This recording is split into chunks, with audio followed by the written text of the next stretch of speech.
helping people understand emotion and where it comes from and why they feel the way they feel when they're going to have a panic attack, or if they get anxiety. Packet of crisps, packet of salt and vinegar squares. Is that a fucking mermaid eating salt and vinegar squares?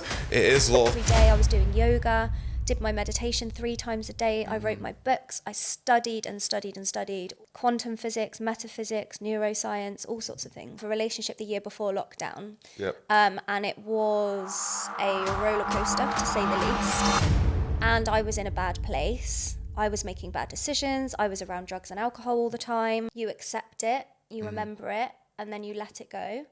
And then you do things such as meditation to bring your body back out of fight or flight mode, which is obviously if you're thinking about something bad or traumatic from the past, you instantly get like the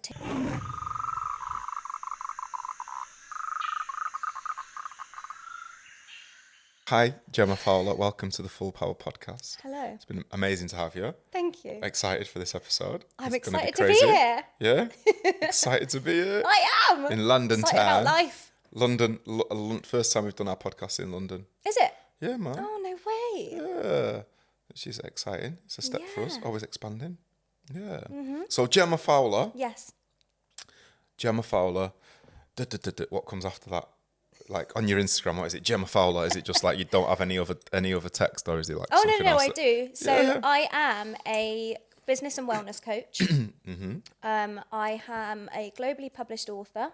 Yeah. Got 2 books published, and I've also got a hair and dreadlock extension business. Epic. So would you say like overall you're an entrepreneur? Yeah. What's I'd say so. What's entrepreneurship mean to you? I think it's being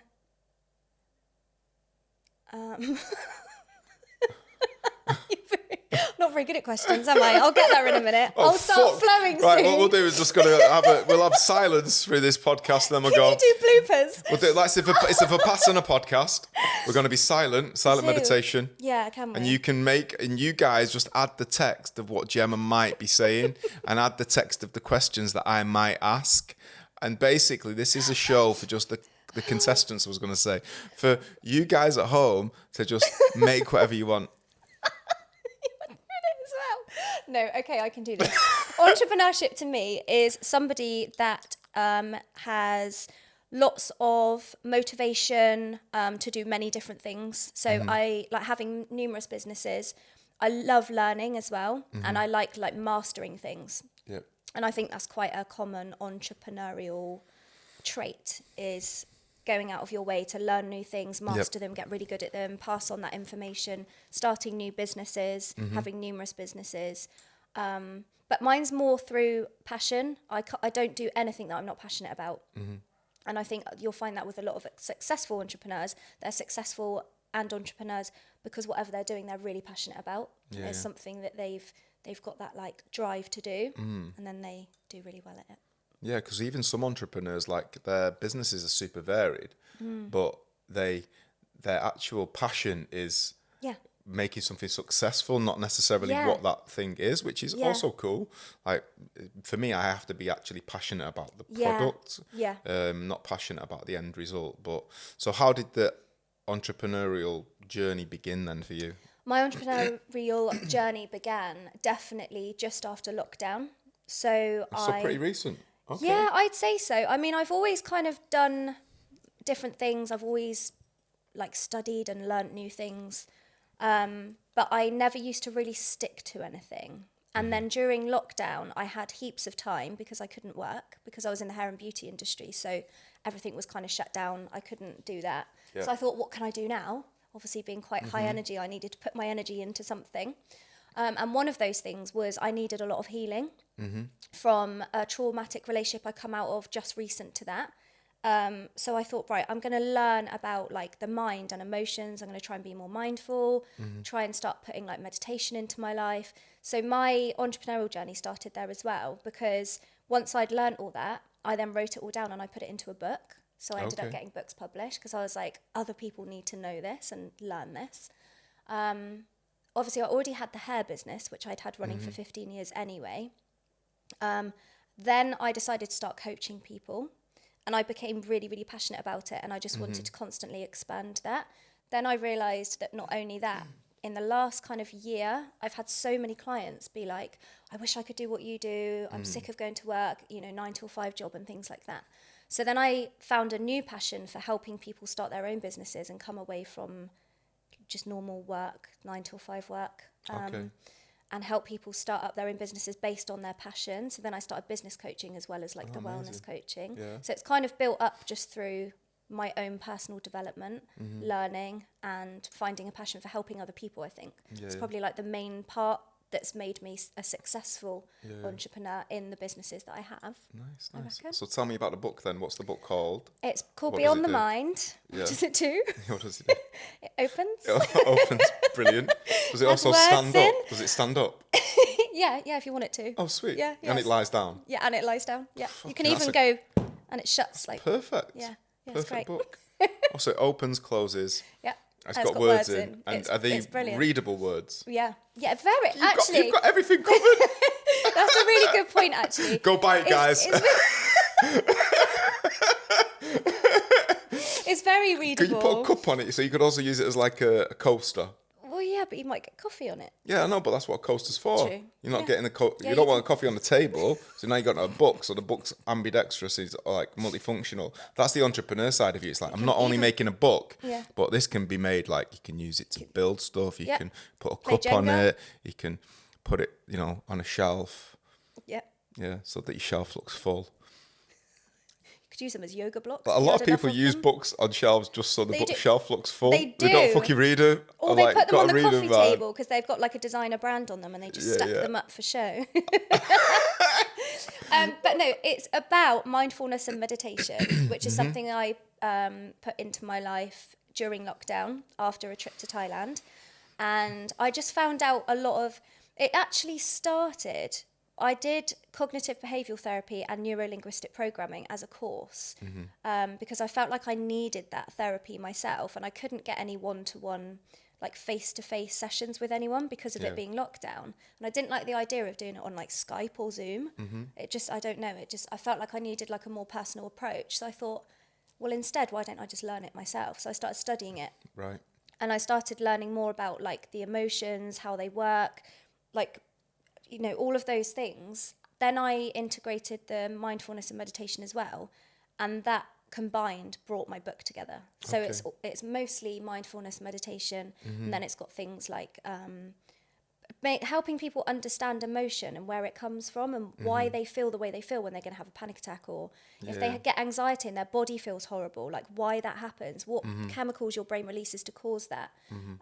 And it put me at ease a lot, actually, because there was a time where I was like, oh, why do I feel like this? Like, is this normal? Should I feel like this every day? And then when I understood more about it and where it stemmed from and where it was coming from, I was like, well, actually, that's quite fixable. And the more you understand it, the easier it becomes. And I found it so effective that I decided to put it into a book. It's a very easy read book. It's not very long because I understand that people that are going through trauma that need help, they don't want to sit and read a massive book because they don't feel motivated enough to do that because they're down. And so it's like an easy read book. It's quite small. Could definitely be used as a coaster. So. Definitely. If it's quite small, it couldn't be used as a building block though. No, definitely not a building block. But it's being used. It's not like the Yellow Pages. But it's being used for people to like heal. People. So what's the like little like mechanisms within it that, so say if somebody is like, fucking feeling toxic, or this chemical's being released, and they're not aware that there's a chemical being released, but what's the science and what's the little bits within the book that are giving people kind of tools or mechanisms to... So it explains a lot why things happen. So for instance, things like when you have a negative thought, so it's all about the conscious and the subconscious mind. So you've got the conscious mind, which we're hardly ever conscious. Most people are asleep half the time, and they're overran by their subconscious, which is a previous set of memories and behaviors and things that have affected you in the past that constantly bombard you every day. So it kind of explains that if you can bring yourself more into the conscious mind and be more mindful of what you're thinking about, try and change your change your train of thought. Yes, is what I was getting Change at. your internal dialogue. Yeah. If you can change that, I mean, it only takes, I think it's something like 90 seconds to completely stop a panic attack if you know how. And it really works as well. So you need to just kind of change what you're thinking about, be mindful. But it's also important, which I put in the book as well, to accept emotions as well, not suppress them. So it's not a case of, oh, this is how you stop feeling horrible. It's a case of, this is how you allow an emotion into your body, you accept it, you remember it, and then you let it go. And then you do things such as meditation to bring your body back out of fight or flight mode, which is obviously, if you're thinking about something bad or traumatic from the past, you instantly get like the tingly hands and But the it's sweats, no longer in the past, and is you it? feel It's horrible. happening now. Yeah, you're making it happen all over again, Yeah. and you don't need to allow it to get that far. And the more you practice that, the easier it becomes, and the less affected you are physically by your emotions, which is obviously quite a big thing, because it can make you really poorly as well long term, allowing all of that emotional trauma to come into your body as well. Disease within the body, disease within the mind causes disease within the body. Exactly. That's why, that's a reason as well why I don't like, so when I was going through my trauma, my doctor tried to put me straight onto antidepressants and tablets to make me sleep and tablets to help stop my panic attacks. And I literally just threw them in the bin. I'm very lucky that my mum is very alternative. She's into like homeopathic, like that kind of route. So I instantly was like, oh no, mum wouldn't like it if I took those. That's partly the reason why I threw them in the bin, but also because I knew that it will just suppress everything. And it's such a big, it's so bad. It's okay, like maybe as a short-term thing. For some people it can work really well. Or like people who are like clinically depressed, like super like, but and for just the normal Joe who's being prescribed like antidepressants, for me it's like, because I feel like depression is a beautiful gift. Because depression is showing you like things in your life that are not serving your highest purpose, and depression's going, well, you need to start clearing stuff. So if something comes up for me now, which is like, I'm feeling like, because I was depressed for like 3 years, suicidally depressed for 3 years, and then so now if it's very rare that it comes up, like I'm good, like I've not been depressed, but I might have like the odd day where I'm just like, fuck man, this is like heavy, and I feel like I did, and I feel like, and I'm like, whoa, I'm not going to be in this for another 3 years, and I'm just like, no, actually. And then I kind of like will go into it analytically and go, right, what do I need to shift? Who do I need to not be around? What do I need to actually do so it's cleared? And then just go through everything, and that it's like, oh, thank you. And then I'm like, depression, oh, thank you for that really horrible day, because actually it's shifted, it's giving me a kick up the arse. It does, and it kind of throws you into like another. I think trauma in itself, in a way, is a good thing, because I think that's the only way people come through like a big awakening is through trauma. Without that, I wouldn't be the person I am now, or like be as spiritual as I am now. I don't get stressed about much anymore.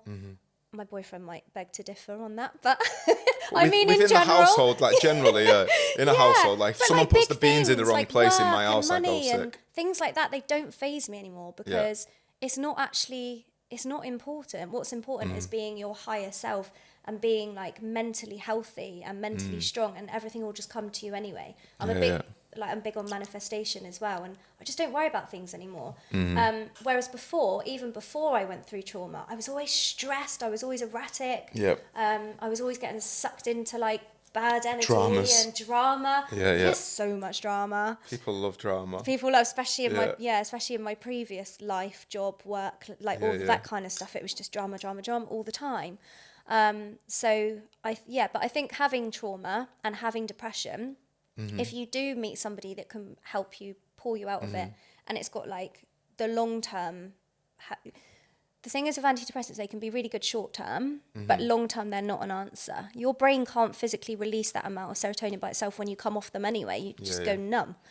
But if you're on them, even more depressed. Yeah, you've never gone and searched what's the source of this depression. No. Why is this occurring? It needs to be pulled up, dug out, accepted, dealt with, and then you need to learn how to deal with the next trauma that comes in a healthier way. And that, because things are going to happen all the way. Even if you're highest vibing person, there's still stuff that's going to happen that's going to be like bring up emotion, or it's like or triggering, and it's like, can I stay in my center and know that I'm responsible for my reaction? There's nothing that is responsible for my behavior or my emotions. It's my reaction to those things, and those things are going to crop up. And the more you can sort of train yourself to be acceptant of, like, you know, you can have the highest vibration, but there's still going to be people in your life that die. There's going to be things that happen. There's going to be Out of dramas your that people control. try and drag you into. We can keep our energy and our space as clear as possible. It's still life happens. And it's like, can I appreciate that and actually not let it affect my vibration? Yeah. And that's when that's when you become a true yogi, because it's like, there's nothing that can change my vibe. Do you know what I mean? It's like, I am this solid in this positive attitude. Yeah. And I know that every fiber of my being and every cell I'm controlling it, no one else, nothing external. Yeah. So it's like, and that's like massive for a lot of people. They can't accept that. It's like, no, because that and that, and what about that? It's like, no, that's external. Yeah. It's not internal. You're letting that in. And it's such an amazing feeling when you learn to do that. Like if something does throw you out of vibration or into the wrong frequency, to have the tools to be able to center yourself again and be like, actually, that's not a part of me. I'm not going to allow that in. Like it's such an amazing feeling to have that. It's powers, man. Yeah, it is. Yogic powers. Witchy powers. Cities. I'm a witch, I got powers. So, like, for you, in terms of like the depression and the trauma, so obviously, like, I always find it fascinating when people have been brought up with parents who are a little bit hippie, like homeopathic, because I was not around anything at all. Like, my family think I'm fucking insane. Like, how did this happen to you? Do you know what I mean? Like, I got a disease. It's called awakened consciousness. Yeah, it's called being awake, actually. Yeah, I got this bad disease, but it's really nice. It's doing me good. But no, like being around that as a kid, and obviously like terms like, you know, like even just homeopathy or chakras or yoga, or it was nothing that was batted around in my household, or like veganism or eating healthy. It was just like, you just ate shit. You know what I mean? There was nothing like that. So being aware of that, but was there a rebellion towards that? Or how, explain, how was that growing up then? It's quite new to be. If you want to get 11% off every order and make sure you never run out of full power cacao, just head over to the website at checkout, hit subscribe and say you'll get 11% off every order. It will be delivered to your door every month. You don't have to worry about anything. Everything's taken care of. So head over to the website, make that hit, and you have got this covered. Now back to the podcast, Full Power. Fair. So I'm really, really lucky, and I've always been really grateful that I had a really lovely upbringing. Yeah. I've got an amazing family. My mum wasn't always a homeopath or like alternative. It was probably in the last, I don't know, probably a year before lockdown, maybe a year before that. Through animals, basically. Okay. Oh, so you didn't grow up with that? No. Ah, right. No. So it's quite a normal upbringing. Yeah, just a normal upbringing. But happy. That's not normal. Yeah. That is not normal. I mean, I did. Happy upbringing is not normal. No, it's not normal. It's not normal. That's like, yeah, it's rare. Yeah, which is amazing. it's rare. Beautiful. It is rare. Yeah. My trauma stemmed from bad relationships and bad choices, not so much my upbringing. Bad choices. So my trauma came later. Yeah. I mean, I did have a bit of depression when I was in school. I had a wobble, but I don't know whether that probably happens to a lot of people where they're just trying to find themselves as teenagers, and you're going through your hormones and your puberty and shit. Yeah, I mean, they put me on right Prozac when I was like, I think I was about 18. Oh wow! And I look back now and I'm like, that is bad. I was just growing up. Yeah, literally. But how bad is that? My mum took me to the doctors. I think they sent me to like a psychiatrist as well. But when we walked out, I was like, Mum, she was really weird. She was like, yeah, I didn't like her either. I don't think you need to go there.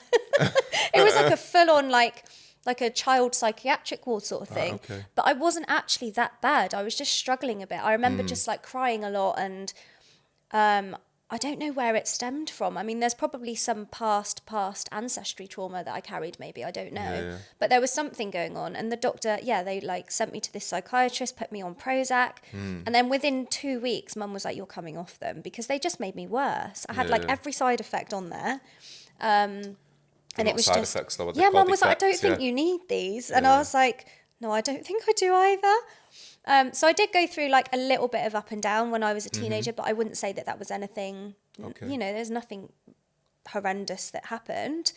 So the spiritual awakening was kind of, but that was later. That came later. So that was like much later. That came literally lockdown. Probably the year of lockdown. I actually was really lucky. Okay. I came out of a relationship the year before lockdown. Yep. And it was a roller coaster, to say the least.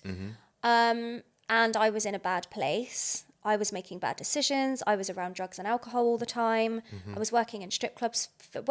Thing is, I did that for years anyway. Like I said earlier, that was a job that I had for quite a long time. And it was actually not that bad because I would come away and just be a normal person, have my hair extension job and whatever. But then when I was in that relationship, the environment of the clubs were very toxic. The people I was around, not my friends at the time, but the people and the environment in general is quite toxic. There's drugs, there's alcohol, people under the influence of alcohol, there's drama, there's cattiness, there's all sorts going on. And then back home was a roller coaster as well. So there was, he was quite schizophrenic and unpredictable, and there was like smashing and shouting and all sorts, like mental abuse and all that kind of thing. And then when I left, I decided to walk away from the dancing as well. Then I went to Thailand, had quite a big awakening in Thailand. I was like, wow, these people have nothing. And they're like, they're so happy. They're such lovely people. Like, they're so chilled. They were like the most amazing people. Did a bit of yoga, did a bit of meditation, just because that's what they were doing out there. Completely changed my vibe.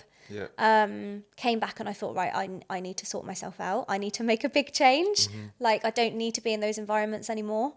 And I wanted to be a better person. I wanted to let go of that trauma. I had a lot of triggers and panic attacks still, which was really bizarre because I never had them at the time. It was after. So it was after I came out of the relationship that I was like, felt messed up. During, I knew I was in the wrong place, but it didn't really affect me in the way that I was having panic attacks or anxiety. It was after I walked away, that's when it all kicked in. I thought, wow, I've been must have been in like fight or flight mode for like 4 years, constantly in toxic environments, constantly around negativity and things that are bad for me. But even though you know that something better is going to come and you're making these positive changes, it's still scary because you've got to let go of this old thing that is like almost like a safety blanket. But I'd suppressed it as well. I'd spent years like... I was also very embarrassed when I did leave because I was told so many times, I was warned before even getting into the relationship, it was a bad mood, a bad move. And then... and a bad mood. a bad mood, very bad mood. Freudian slip. And then... you know, during, people were like, are you okay? Like, are you sure you're okay? People knew I wasn't okay, but I was like, I'm fine. Like, it's fine. I'm fine. I'm fine. He's a changed man. I can change him. So yeah, all of that. And then afterwards, I felt a bit kind of embarrassed. In the end, I was like, I've got to walk away. And it was almost a bit humiliating that everyone else was right. It was like more of an ego thing that I had to let go of. And... yeah, I can't remember what I was saying before that. So the depression and the trauma was basically all stemmed, it all started came after. From that relationship. Yes, it did, yeah. And then the cleansing, and then was you going to Thailand to like a need to find something else? I kind of went there to run away, I think, a little bit. I kind of was like, always wanted to go there anyway. And it was more of, to be honest, I wasn't going there for an awakening or anything. I just wanted to go to Thailand. And I was like, I remember ringing Pippa, who you met at the festival. And I literally rang her up and I was like, do you fancy going to Thailand with me? She was like, when? I was like, in 2 weeks' time. She was like, yeah, okay. So we booked a flight and off we went. She had no children at the time or commitments. And I was all over the place and I kind of just ran away. But I think it's the best thing I ever did. Definitely. I came back a completely different person with completely different perspective. I felt motivated to like do new things and step into my power and all of that kind of thing. Then I met James, who I'm with now. Just before lockdown, he invited me to stay at his for a couple of weeks. Obviously, lockdown was initially only 3 weeks. He was like, do you want to stay at mine for 3 weeks? I was like, yeah, okay. Never left. Was you seeing each other before he invited you? Yeah. I was like, that's a good line, isn't it? Just come and stay with me. I'll look after you for 2 weeks during the lockdown. Everyone's going to die. We can be together during the apocalypse. Everyone's going to die. Let's just spend these moments together. Let's just run away to your house. No. First date. Just come round. Bring a bag. Do you know what? Almost. Because when I got back, so I got back from Thailand, I went in January, I came back in January, met him in February, went into lockdown in March. It was in March, wasn't it? So we'd only been dating for about a month. Okay. But yeah, no, it was... That's when I decided to make change. And I realised when everything stopped, like lockdown made me realise like oh my God, I have actually got a lot of issues. I've got a lot of triggers. People were like slamming car doors outside and I was like, oh my God. And then I was like, hang on, it's just a car door. It's fine. Embarrassing. Yeah. But that's how it was hitting me. Like I was getting all these like panic attacks. I was getting anxious constantly, but I knew I was safe. Almost PTSD. Well, that's what I got diagnosed with. Yeah. Initially at the doctors, that's a what diagnosed they it with. Abusive relationships or like traumatic situations. Yeah, with PTSD, I had so many triggers. So I couldn't shut the door in the bathroom. Like people shutting car doors set me off. I had so many things that would like catch me. But the funny thing was, in my head, it wasn't a thing. I wouldn't go loud bang. It was my body. My body would react. Yeah. And that's what trauma does. It like buries itself in your core and then it will pop up at unexpected times unless you accept it and deal with it. So I had a lot to work through on that basis. Yeah. I had to release a lot. But yeah, I think it was a healthy way of releasing it. But had I not had the time to learn those courses and learn more about mindfulness, meditation, emotion, anxiety, and all of those things, I don't think I would have got through it without, because I didn't go to therapy. I kind of did that for myself. But the only reason I was able to do that is because of lockdown. So I thank lockdown for that. Yeah. I know it was a really bad time for a lot of people, but I used it productively. I was exercising every day. I was doing yoga, did my meditation 3 times a day. I wrote my books. I studied and studied and studied all these different things. Did like loads of random courses. I did quantum physics, metaphysics, neuroscience, all sorts of things. Busy girl. Yeah, I was really busy. But I used the time productively. Yeah, furlough, I'm going to sit on the couch, watch Netflix and drink alcohol. Yeah, a lot of people did. Oh, right, yeah, you've been saying for years that I'd love the opportunity to be able to do what I want to do. To just have a few weeks off. So what you've done is you've sat on your ass, you've watched Netflix and you've drunk alcohol. Yeah. Brilliant, well done. Yeah, it was. I know some people were probably in like bad situations and they had a horrendous time. But then other people, like you say, like... It was the making of them, Some people, It was like loads of people. And then some people had the option and they just made a bad decision. But then I don't know, maybe... a lot of people, it was like a boom. It was like, it snapped them out of this like conditioned thing that they've been doing, because obviously they've just been in this rat race of like, go to work, go on holiday. Yeah. Don't think like, this is just 10 days and off then a it's year. just like, boom, oh, who am I? What do I do? What's going on?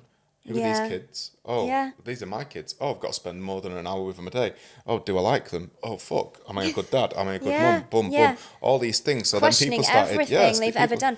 I think as well, a lot of people woke up. Like, they did. I was going to say that. I feel like there's been a huge awakening since then. That's why it was a blessing. Yeah, I think it was. Totally, I loved it. I loved every minute of it. I used the time really well. I healed.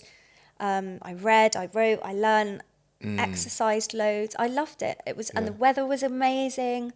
That's what I always used to say in my like, because obviously like Bill Gates has got a bad rap, he's been like beefed out during this thing and like the vaccinations and everything and whatever. But however, like I always go, actually, the God was probably looking down on the earth or like the Galactic Council and going, do you know what? It's supposed to be like crossing over to 5D by 2032. I don't think these fuckers are going to do it. Look at the state of them, man. Like they're just carrying on. Carrying on with all this bullshit. Right, okay.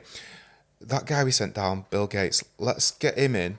Like, we can get this done. They just need to all not do fuck all for like a year and like be a bit scared and actually stop what they're doing.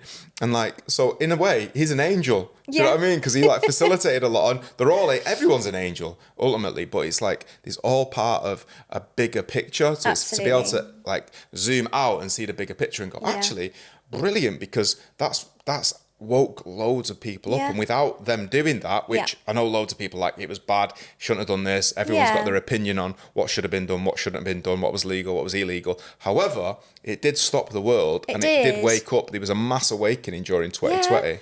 And I also believe that, the people that did make the wrong decisions in lockdown, like people that were like partying the whole time, it also would have helped them in a way anyway, because now I listen to people that are like, oh I was really bad during lockdown, I did all these things, so I don't drink anymore. And it has changed people anyway, even the people that may have made the wrong decisions. It's changed them because it was so extreme and they got so stuck like in the wrong place, that later on they're like, I'm never doing that again. I'm never allowing myself to get me back to that place again. The majority of people I've spoke to, maybe not everybody, but I think it's had a massive impact on society, and a lot of people have gone self-employed and doing things they enjoy, working from home. Working from home's great, especially if you've got a massive commute. It's like, fuck, man, you're wasting how many hours a week commuting? How many hours is that a year? Yeah. And it's like, Yeah, definitely. It's created a whole different culture. It's like it has. Meetings, you have to do meetings in person. It's like, oh, yeah, we don't really. What was the point of that? Like, I was spending 2 days to go on an hour meeting to London or something. Or do you know what I mean? It's like a whole day. Yeah. Oh, just do that on just Zoom. Do it online. Yeah, just do it online. So it's kind of created a lot of different industries, a lot of different opportunities, a lot of different life choices, a lot of different wellness choices. Obviously during that time as well, a lot of wellness, a lot of like yoga, a lot of things became bigger in that time. And I'm always like harping on about the fact that it was 8 years since the cosmic moment, which was 2012. 8 years is a sign of infinity loop, of something coming into completion. And the completion was the energy from the crossover from masculine consciousness to feminine consciousness, from from Pisces to Aquarius, and from this kind of 3D to 4D and integrating it into 5D consciousness. And that was like the point where it's like, actually, these Mayan energies now and all these prophecies, this is like the moment we need to shake up the world, because actually what happened in 2020, I was expecting something like that to happen in 2012. Like I'm waiting, just like doing these meditations in Guatemala going, yo, do something, God. Nothing's changed. I thought I was been here. I've just flew all the way here. What's that? Some mad shit did happen when I was in Guatemala, to be honest. So God was doing its part. But it was like I was just expecting a massive thing to happen globally, but it was delayed. It was a slow burner, and it happened in 2020.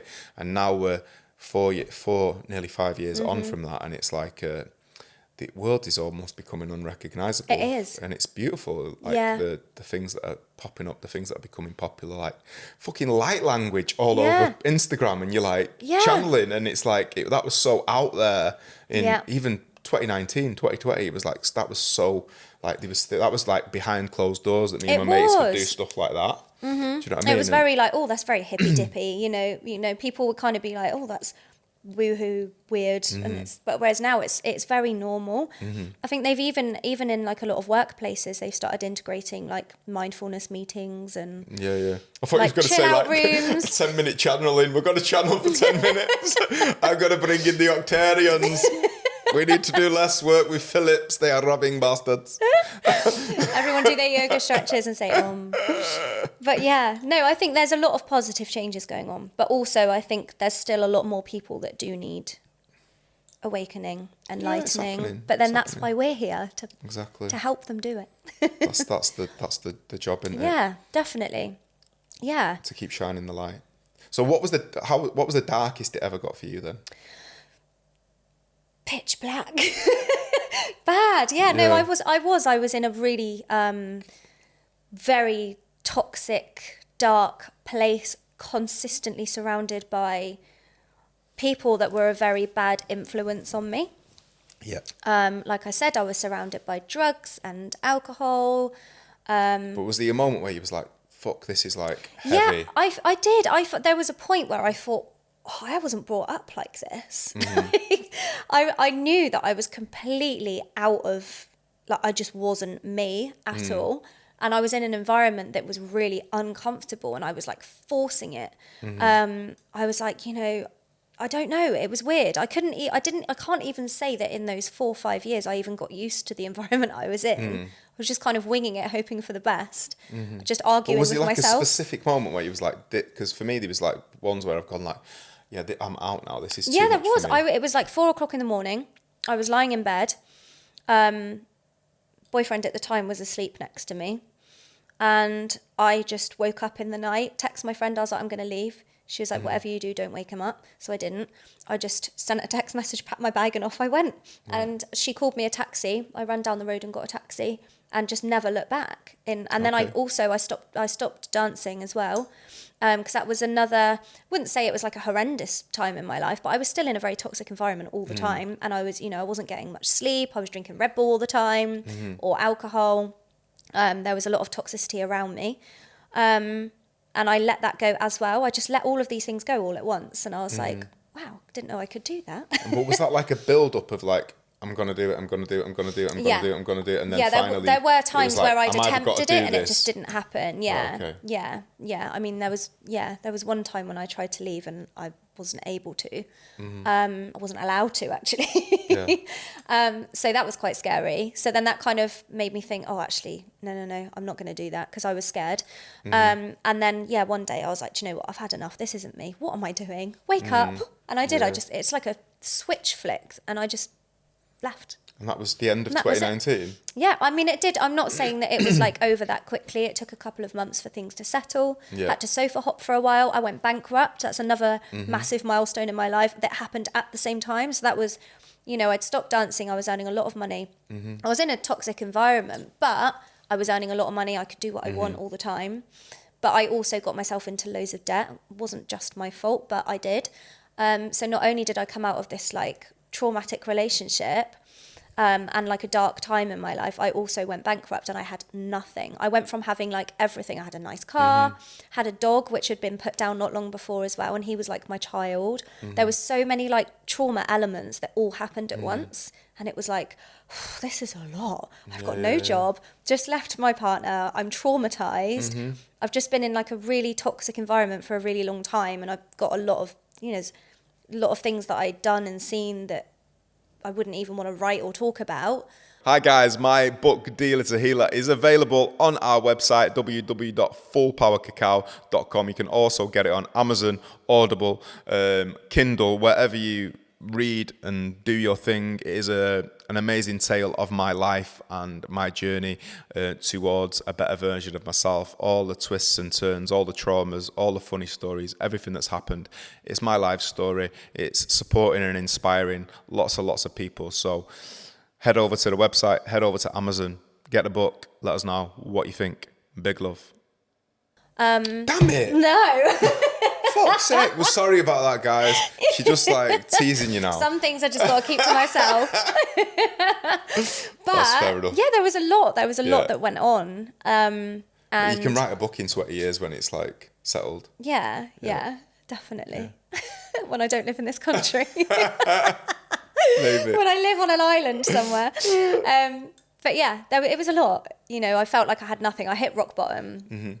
Definitely. And there was a time where I was like in between that, I was like partying a little bit as well still. Even after walking away from that environment, I was still doing things that I shouldn't have been doing to try and mask my emotion, as we all do.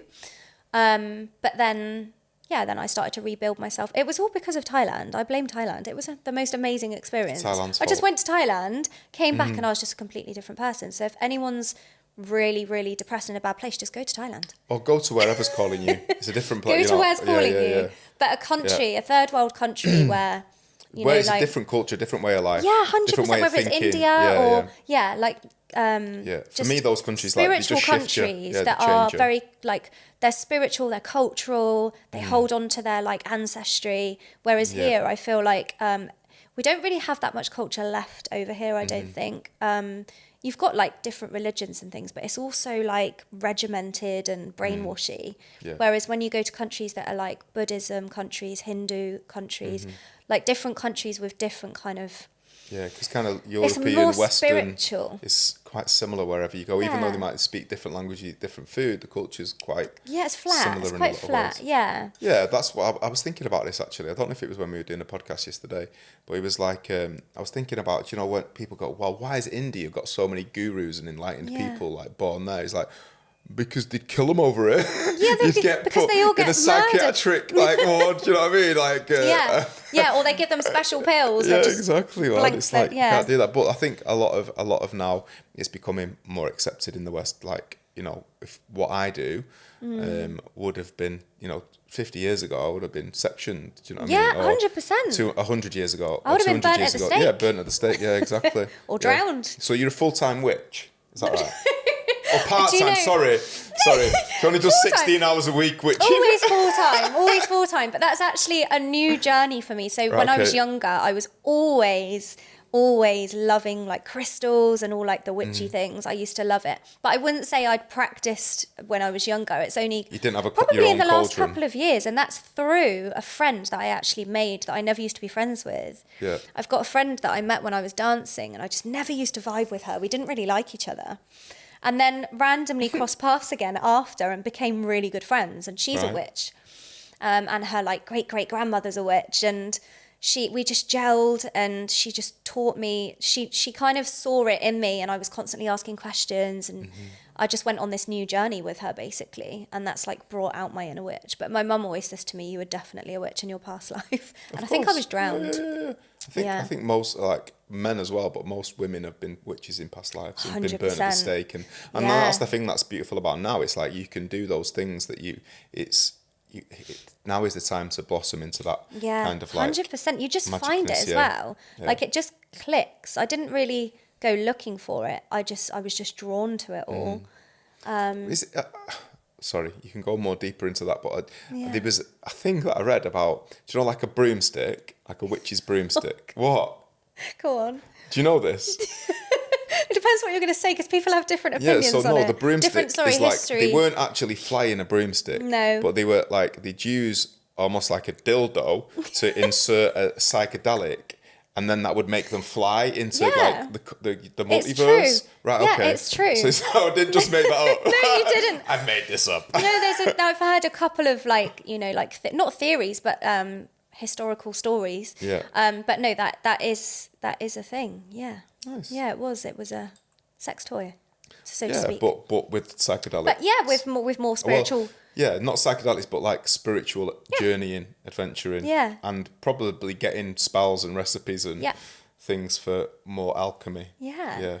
Through that expanded consciousness. Yeah. Because that's when people are like, how's this tribe that's never had any connection to anything know the recipe for this medicine that takes you on this biggest journey, when actually you look at the way it's brewed and everything, it's like very ayahuasca. Complex. Yeah, it's super complex. Yeah. And Westerners are like, I don't know how they've done that. Oh, and it's like, and then we're told, but back in the olden days they didn't know anything. They didn't have machinery to do any buildings, and it's like you look at the architecture of some of the old buildings and temples and things, and you're like, really? yeah. And like you say, medicine. I mean, all medicine's plant-based anyway. Even I think it's what's that really strong painkiller? No, I'm not thinking. What's the like antibiotics? It's basically originally made from like a poppy seed or something, and it still actually has a small amount of it in now. Okay. So all medicine is plant-based, but they just took it over and put lots of chemicals in it as well. To try and a lot of the like medical symbols, they've still got the caduceus of the snake, which is representing the kundalini with the sword going through it, which is all about the kundalini. Shumanadi is the sword, and obviously the Ajna chakra is the control center. But it's interesting that medicine uses that, and it's kind of like Chinese, Indian, but it's still used in Western medicine as well, like as a symbol. So they know all this shit. They do. Our ancestors know way more than we do. Oh, yeah, 100%. And all the ancient civilizations and like the technology and like the information and the stuff that's hidden from us, which is hopefully now with this awakening of consciousness that it's becoming more mainstream. It's becoming like the truth is being allowed out. What was going on? Do you know what I mean? Yeah. What was going on in these underground cities that like, what's his name? Graham Hancock's got on a documentary on Netflix, and it's like miles and miles of like underground, just like a the city. Temples that are like under. Yeah, I think it's like in Turkey or Greece or something, or Iran maybe, and he's like just like. Is that journalist? Graham Hancock is a writer, and he did like fingerprint of the gods and stuff, like and saying that like all the ancient civilizations are leaving messages for future generations, but then also like he did a TED talk on ayahuasca that got like taken off and stuff. But he's a really clever guy, but he's also like wants to investigate deeper than the true than the archaeologists than the kind of like narrow-minded 3D, 2D even perspective of like archaeology, and this isn't possible. This is the way it is. Yeah, and it's like no, that doesn't make any sense. Didn't he do an episode on the lost city of Atlantis as well? Yeah, he did. Yeah, I think I have watched and it. I went to them that little place in Crete. Did you? There's a place, and it looks like it's like a road going into the mainland, and we were like kayaking through it, and I was like, this is where Graham Hancock was. That was quite cool, isn't it? That is like cool. a little road going into the thing, and then we're going to Mexico into Tulum. So Tulum is the only Mayan temple that's looking out to the sea. All the other Mayan temples are in the jungle, like deep in, kind of landlocked, and this temple's looking out to the sea. But actually, where it's looking at is the Brindisi Highway. Yeah. It's an underground highway that goes to the Caribbean, and they're like, wow. the highways didn't exist when that was there. Do you know what I mean? It's like, well, it did. It's Well, they fucking did. there. I mean, it didn't exist because we said that they didn't make them then. Why is it there? Do you know what I mean? How'd it get there? It's like the Nazca lines in Peru as well. It's like, why is there like a runway? Yeah. 5,000-year-old runway. What's that? You see buildings as well that are built in like the 13th century, but yet we're made to believe that they didn't really have any technology or anything in the 13th century. And it's like, well, how have they done all that? And the precision detail, and the detailing and like how well it's like stood as well in comparison to like buildings you get now, which are basically made of paper and paper mache. Some of the new builds that like fall down every 3 minutes. And then you've got these buildings that have been up since like the 12th, 13th century that just haven't budged. It's like... Or even like, when you go to like, what's it called? The Inca one, the one in Peru, Machu Picchu. And they're like, some of the blocks that are cut perfectly. There's not even any cement. It's just cut this block perfectly and it's just in. And some of them are like bigger than this room. And like the megalith. Like, is it the megalith? Yeah, you're like Stonehenge. Yeah. You're Things like how, like what? Like perfect. Yeah. Like not joinery, but just like lines and stuff. And you're like, wow. It's mad, isn't it? Makes your head go like, because that makes you like think beyond the paradigm of what you've been taught. It does. How things are. It does. But then going on to like, going on to houses today, and actually going on to electric cars and stuff, they want everything to be disposable. So now, like, electric cars, they're only really last as long as the battery. So an electric car is now a mobile phone. Yeah. So you'll have it for 3 years and you'll get rid of it. I don't trust electric cars. I don't trust them. I'm not into I feel like it. they're going to get hacked. Well, and actually, because the other day, we didn't have electricity for like 10 days because of the storm. Yeah. So it's like, well, how would I drive my car, or how would I do stuff? Do you know what I mean? So it's like, how do we get that?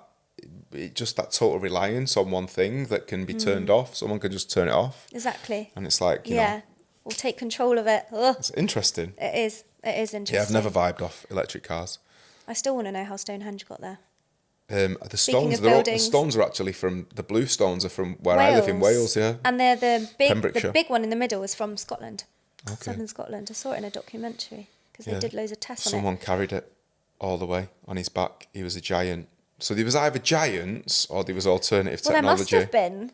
Yeah. Giant horses towing it or something. Nah, because how'd you get it up onto the cart, man? Like, I just think they had magnetic technology where they could just like shape shift it somewhere. Do you know what I mean? Just, I don't know. Maybe they made it like disappear and then appear. No one was carrying it. No. Unless it was a giant. Unless it was a giant. Like 3 steps and just like stepped on. Dump, there you go. Oh, yeah. There you go, small. There you go, small, intelligent humans. Yeah, have a stone. It'll remind you of life one day. Yeah. Oh, it's amazing though, isn't it? Yeah, there's so much like investigation and just like things to like that. But that's the thing about going to these other countries, they expand your mind because everything's totally different. Like when I went to India, even just looking at a food menu, and it is different now that it's more varied. But when I went, there was like, everything was veg. Yeah. And then there might be occasional restaurant that had a small little meat section in it. And it was the reverse in England where it was all meat, and there was a small vegetarian section at the end of each menu. Do you know what I mean? And I was a meat eater then, but then you kind of go, oh, well, it's like, it's just everything's mind expanding. The cows being on the road, like people being everywhere, like the poverty, the wealth, everything mixed and mashed up, and all the, just the rich spirituality and everything. Everybody's up early in the morning. Everybody's praying. Everybody's meditating.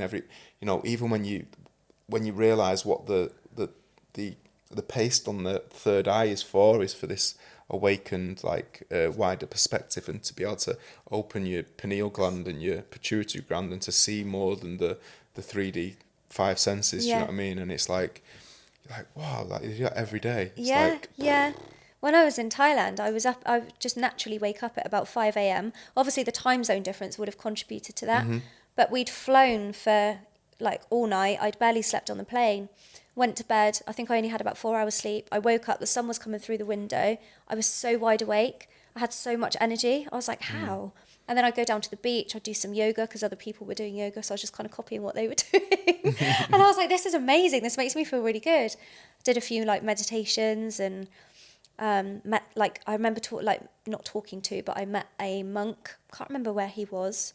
And there was like loads of information on this script, and I was like, oh, like the way they live, and just everything was so fascinating. Like I just completely forgot about all being here, and I was in this like whole new spiritual realm. Basically, it's like if you want to start your cacao journey today, head over to www.fullpowercacao.com, and to get 11% off your first order, use the code FULLPOWER2012 at checkout and start to feel that full power vibration today. Now, back to the podcast. Enjoy. into a whole new realm. It is. It wasn't even like being in a normal life. It was really it's like bizarre. being on another planet. Like, yeah, and there's like jungle and elephants walking down the road, and I'm like, wow, I felt like I was in a fairy tale almost. But yeah, they've got it right. We haven't. Well, no, I think it's a mix between the two. It is. It's like yeah. there's a meeting between East and West, and it's happening, man. And it's like that's why all these Eastern like ways of being, yoga, the meditation, the diet, the vegetarianism, the veganism, all these things are really coming into the Western mainstream because they're needed, and they're what kind of reconnect us with ourselves, reconnect us with each other, reconnect us with nature. So it's super powerful. So when you then did you come back from Thailand and go, right, when I get back, I'm going to do this. I did. I remember. And you actually fucking did it. I did. I remember looking, and that was before I knew that there was going to be a lockdown. I already had in my head what I wanted to do and what I wanted to work on and learn. But I remember a few days before flying home, I was actually looking forward to coming home. Whereas when I first got there, although I was loving every minute, I was thinking, oh, I don't know if I really want to go home. You know, this is amazing. I don't ever want to go back home. I don't want to go back home to that. And then I was really looking forward to coming home. I was looking forward to seeing my family, like just kind of starting life again, basically, and being my higher self and just smashing life. And I feel like I did. Yeah. It took a while. It took a while, but oh yeah, I'm still doing it now. Okay, good. Yeah. Lots of plans. Good. But yeah, I just felt really motivated and transformed very quickly. But I think I put myself into the right environment, I think, to do that. And you tapped into it at the perfect time, like that, wasn't it? Yeah, it was really good timing. on the spiritual path, like 2020. Definitely. It's like boom, like superpowers. And like for me, like 2019, like I let go of quite a few relationships that I've been in for a decade, like friendships. And I was like, fucking interesting. Like these things have cleared out. Like 2019 was like a year of clearing. Yes. Yeah, same. Yeah. And then it was to make way for the manifestation of the things you were doing. 2020 was like an exploration of like, what am I supposed to be doing? I do a bit of this, bit of that. And then 2021 for me was like, okay, I surrendered to it all. Yeah. I let go of a lot of old, like, not that they were work that I didn't like, but just like, it didn't feel like my purpose, like painting and decorating, doing tree surgery, acting, all the other things. It didn't feel like my purpose. And then it was like, actually, I'm here to be a spiritual teacher, a yoga teacher. Just go with that, trust that, surrender to that, don't do anything other than that. Yeah. And when I really let go of everything else, all the things that I needed to do appeared. And that was like 2021. 2022 was like this kind of even more intensification of the divine nectar of it. Yeah. And like we were talking before, like 2025, like everyone I'm talking to, it's about this abundance, it's about this golden light, this Christ conscious energy that's coming in. And for everybody to just go like fully, everybody who's been at it for a while to just fully blossom and then become these almost like high level teachers to inspire like the masses to let's do this, man. Yeah, it's bizarre because like I said earlier, I felt like a huge shift coming into this year, even the run up to this year actually. And it's funny because I was reading about I did a course on like soul groups and things, and I believe that I was a star seed and my soul came from Orion. And in the description, like it matches me down to a T throughout my whole life. And then it says that you're here to help people transform into the golden ages. You're here to help people go into the next dimension and things like that. And I'm like, oh, I so am. That's mission. So right. There's loads of us. There's like, apparently there's 1 million of us on the planet that are doing this shit. And it's but probably I genuinely believe that as well. I'm falling off the sofa. Oh. But no, I do. I genuinely believe that. And even like in my hair journey, I've always, like, doing my hair and dreads and things, I've always been like a therapist as well. That's probably the case for a lot of like hairdressers and beauticians and things. But I've always attracted a specific type of person, like, into my business and into my life. Everyone's been quite spiritual and witchy and very like, just different. And they always come to me for help. They always talk to me and open up to me out of nowhere. Like, the minute they come in and sit down, they'll just open up straight away. And I embrace that, and I'm grateful for it because they trust me. And I obviously give that safe environment vibe. But yeah, it's all, I think I was here to be a healer. But I've only kind of fully embraced it in the last couple of years and fully delve into it, like, right, I'm here, I'm ready. Yeah, because all the things that went before it were the training to be able to. Yeah, it was literally training. And you can't do it without you can't help other people's trauma without going through trauma. I don't think not that effectively anyway. Not totally. I definitely believe that. So what is the next thing for you, and what is this like so actually, what does full power mean to you? Full power. Yeah, what's full power? Like Cacao. Good one. No, but like, it's like, what's the first thing that comes to mind other than cacao when you think full power? What's the expression or the energy of that term to you? To me, it's like stepping into your full power. Yeah. Like getting into your power, stepping into your power, stepping into the light, and just going all in on yourself, like investing in yourself and your own health and well-being. Yeah. Cool. Stepping into your power. Each individual's full power, which is different for everyone. That's what pops in my So head. for you, when you're vibing at full power, what's that look like for you? For Jemma, how does the life look? What's going on? Lots of travel. Okay. Lots of helping people. Yeah. I really want to help people just be happy and be able to live life abundantly and fulfilled, no matter what they've got and what they've lost. Yeah. I'm really determined to push my coaching business, help more people deal with, not so much all about the kind of healing, but also helping people be able to leave their jobs and go into jobs that are based on their passion and what they enjoy and what they want to do, and get out of that rat race, get out of that 9 till 5, go to a job that you don't even like. Like, we're here, our soul has come here to experience life on this earth as a human being. Yeah. We're in like we're in that highest form as a human, I believe. Yeah. So you come to earth as a person, you're not going to experience that again. And it's very temporary, and it's important we embrace every second of it. Yeah. Not come here and just be constantly unhappy with the people you're around, the relationship you're in, the job you're in. You need to embrace it, because this might be your only chance to experience life as a person. Yeah, and you need to make shifts and changes that allow the things that are in your life every day to be and enjoy all of it. Enjoy your job, enjoy your work, enjoy everything you're doing. Enjoy your family, enjoy your partner, enjoy your people that you're working with, enjoy... Travel the world, see different cultures. If that's what's calling you, totally. I want to travel more. Yeah, because I think, like, especially like in terms of like a business coach and a general life coaching as well, it's like each individual really should treat themselves as a limited company. It's like, because with a limited company, you go, what's the best for the company? Like, is that serving it? Do we need to get rid of that? Yeah. Do you know what I mean? Is that being the most productive?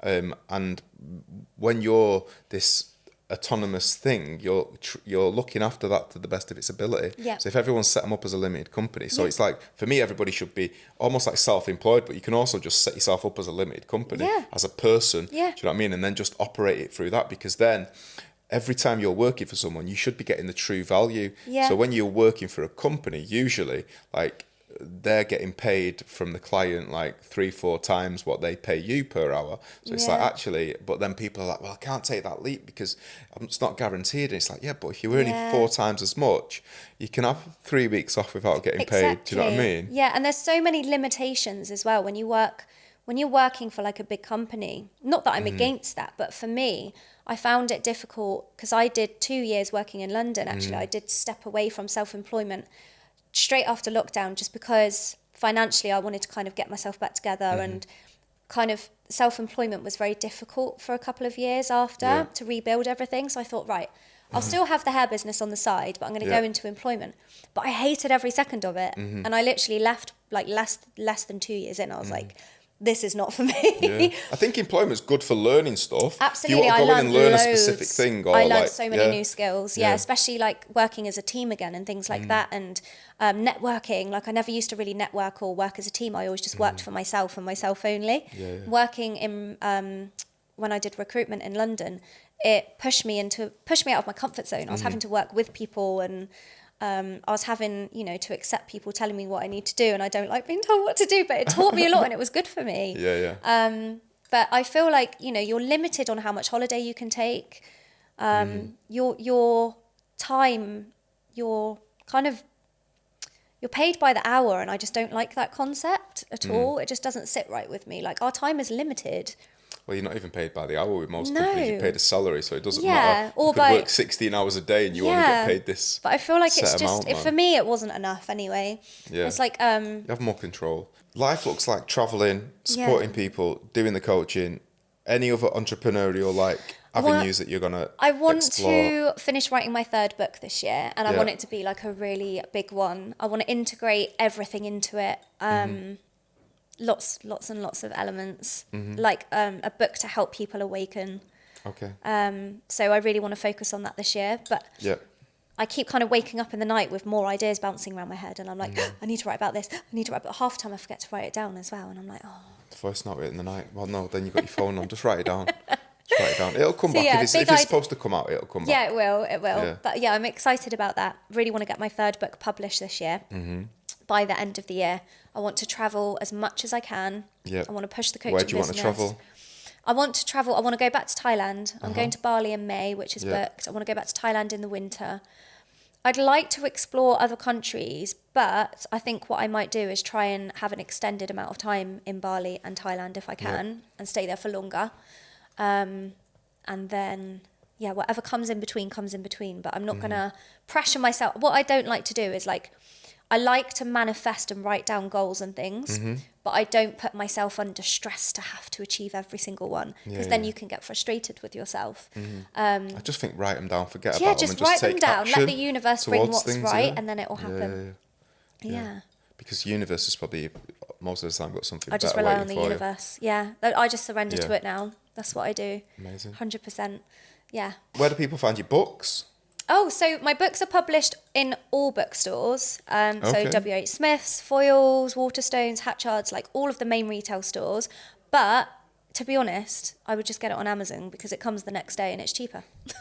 Awesome. So I always say to people, if you're going to order it, just order it on Amazon. It will just get delivered to your door and it'll arrive the next day. It won't be stocked in every single bookstore in person anyway. So a lot of them, it'll be online.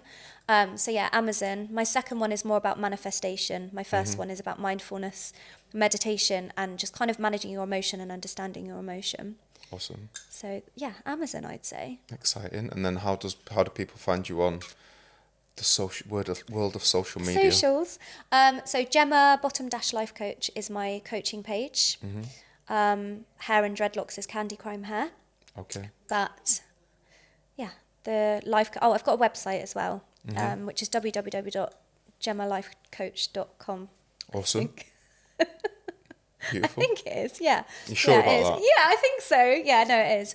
There'd be some other woman getting all your customs now from this podcast. Like she gave the wrong. Okay, she gave a competitor the website. Someone's gonna get really busy. No, it is. Yeah, but it's Jemma with a J and one M. Anything else we need to know? I love your cacao. Oh, thank you. Oh, actually, like the way how we met. Obviously, we met at Fairy Festival. Yes. You're a witch/fairy/ witch adventurer.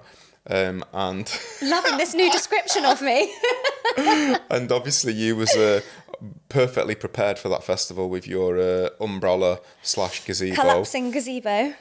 Blame Pippa for that. Obviously I don't know what, I think I helped you out sort of. Yeah, you walked over with duct tape. Oh, duct tape. And then after we went to buy a new gazebo, you said, I had one in the back of the van you could have used. I know, yeah. What amazing, a dickhead. Thank you. What a bastard. It was just the fact that I moved a box out of the way. I was like, I've got another gazebo. What a dick. They could have had that gazebo, man. It was a really good gazebo as well. But I don't usually have it in my van. I was like, why the fuck is that here?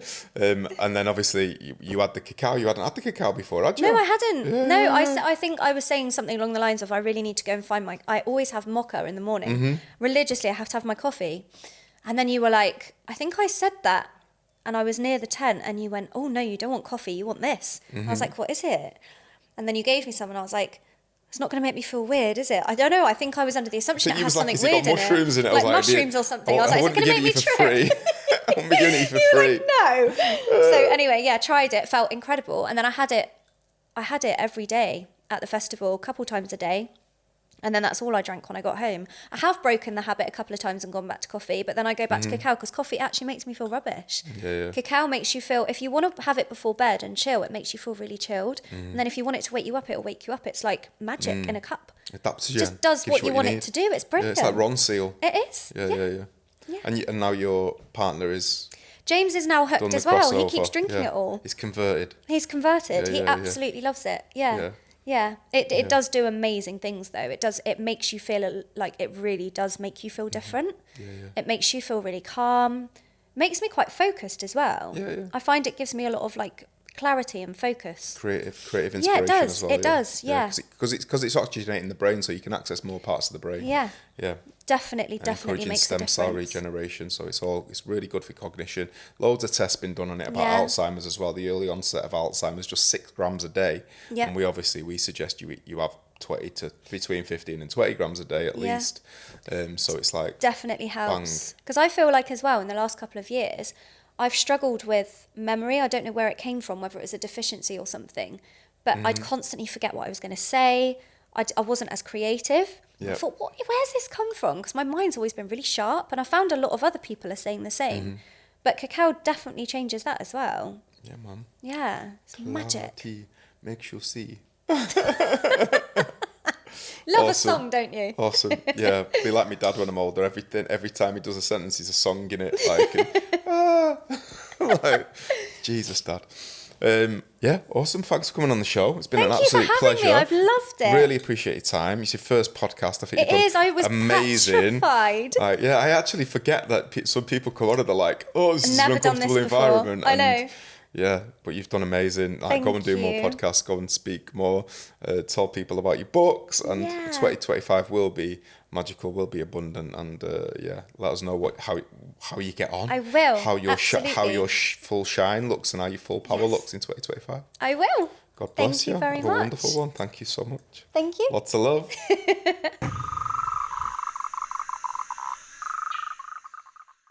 To let you know, we've got a sound bath and a yoga class on tonight. I'd be like, fuck, what? Like, and if I'm in Richmond, I'm in there. Yeah. You always lose your phone or what? Losing everything. Arriving in Ibiza. I bet phone companies like, keep them drinking. I remember losing my wallet. I was being a mixed race or a black woman in business, there are hardly any. Like the hotel is the only black female-owned hotel in the UK. Really? The Bingham River House. Yeah. What? The only. Because I really wanted to not be here anymore. And my husband, father of my kids at the time, found me and saved me. I went full power.